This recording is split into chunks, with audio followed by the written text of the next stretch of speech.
Hey guys, Professor Bill, Comic Book University, and I'm reading Batman, issue number 16. Guys, part of this Rebirth series, we've got a couple of returns. Of course, we're going to get a bunch of characters who we've seen many times before, but we're going to get a brand new take on them.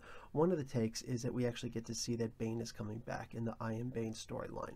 We start off on a fairly confusing point where Batman is in Arkham and he's going to visit the Psycho Pirate for some reason or another. He's got to look at Psycho Pirate Actual to figure out what he's going to do, and he gets attacked by Wildcat. Wildcat was on Venom for a while when he was off in penitentiary with Bane, and it's a funny thing that he would even try to do something like that, but whatever. I mean, even Batman was on a precursor to Venom at one point, right? Well, Batman's trying to get access to Psycho Pirate because he's trying to wean himself off, and he seems to be the only one who's able to wean somebody off, and it takes a couple of days to do that. Well, he actually directly attacks Batman, gives him a kick in the back, pretty similar to the way that Selina Kyle, Catwoman, kicked Bane in the back and wind up hurting him bad. Well, I guess the idea that he's coming down, he's probably got the Venom shakes, he's not going to be as effective as he would be. Otherwise, we've seen Wildcat actually beat Batman in hand-to-hand before. The guard that's with Dr. Arkham winds up turning and trying to kill Dr. Arkham and goes after Wildcat directly. Wildcat's able to try and fend him off.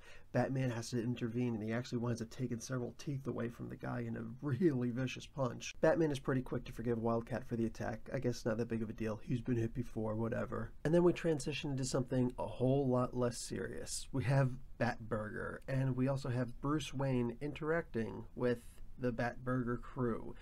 This is actually really funny. It's obviously supposed to be a take on McDonald's or something to that effect, and Bruce Wayne is trying to order a burger. Now, I don't think that Bruce would be able to stay on top of the world if he ever actually ate the burger. Okay, he doesn't, but it's not that he wasn't going to. In fact, he was cutting with a knife and fork, and everybody's making fun of him for it, which was actually pretty cool. Now, this is basically the comic relief section. Now, we don't usually get that in a Batman comic. We definitely don't get it for this long. This was a very, very funny interlude where we take a very different approach to the exact same topic that we always have. We always expect that when the big bad is coming, Batman is going to tell the Robins, "I work alone."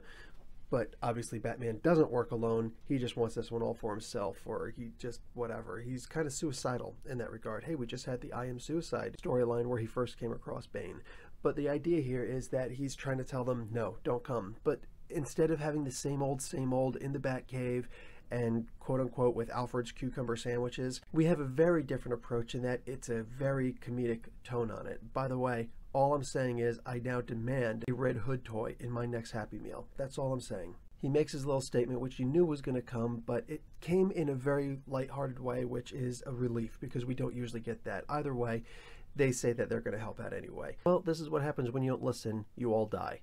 So the three main Robins wind up being killed and strung up by Bane. And let's be realistic, I don't think this is actually what happened. But this is what Bruce and Alfred and Gotham Girl come out to see in the Batcave. Now, we've seen something like this before in the Death of the Family storyline by Snyder, but here we have something just a little similar, and I think that's really all that this is. Guys, sometimes when I'm looking for visual aids to help out with the comics that I'm reviewing, and I see the different reviews with different pictures once in a while on the internet, I will actually look at some of the reviews so I can get a good idea of what other people think also. In this particular case, I'm going to almost directly quote Batman News. Tom King, if anything, has proven that he can make the exact same situation happen in a very different way. We've never seen such a lighthearted, in a Batburger McDonald's type place, you know, where Damian actually gets to be a kid, but he's still Damian, and they're messing with each other, and just some really great scenes in there. The beginning was a little bit confusing. I gotta admit, I was a little bit like, okay, I need to read this whole thing to get an idea, but what I gathered from the beginning, however, is that we've got somebody like Wildcat who's willing to help, and later on we see that we've got the Robin crew who's willing to help as well.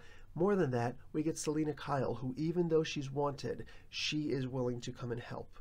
So Batman has a family, and of course he's never willing to just say, okay guys, I need help. And it's funny because there is actually a scene in here with Alfred saying, did I detect that you need help? And Batman says, or Bruce says, well, I said I may need help. So yeah, like there's a difference. Either way, Tom does a great job on this, and even the naysayers who thought that Tom King wasn't going to be able to write this comic or that he didn't understand Batman or any of the other characters, I think that all needs to actually stop at this point, because he's proven beyond the shadow of a doubt that he probably understands these characters better than a lot of the other writers who have come across Batman. There are so many different ways to tell a Batman story, and he's taken approaches that none of us, I think, would have ever expected to happen, not in this particular way. So guys, with that in mind, I'm going to give this comic an A. This was an absolutely fantastic comic. There were great scenes of humor in there. Probably my favorite one was the idea of the crowbar and the Jokerizing his fries with seasoning. I mean, I want to say you can't write stuff like that, but clearly you can. So guys, be sure to check out my Explained in a Minute series that features Catwoman,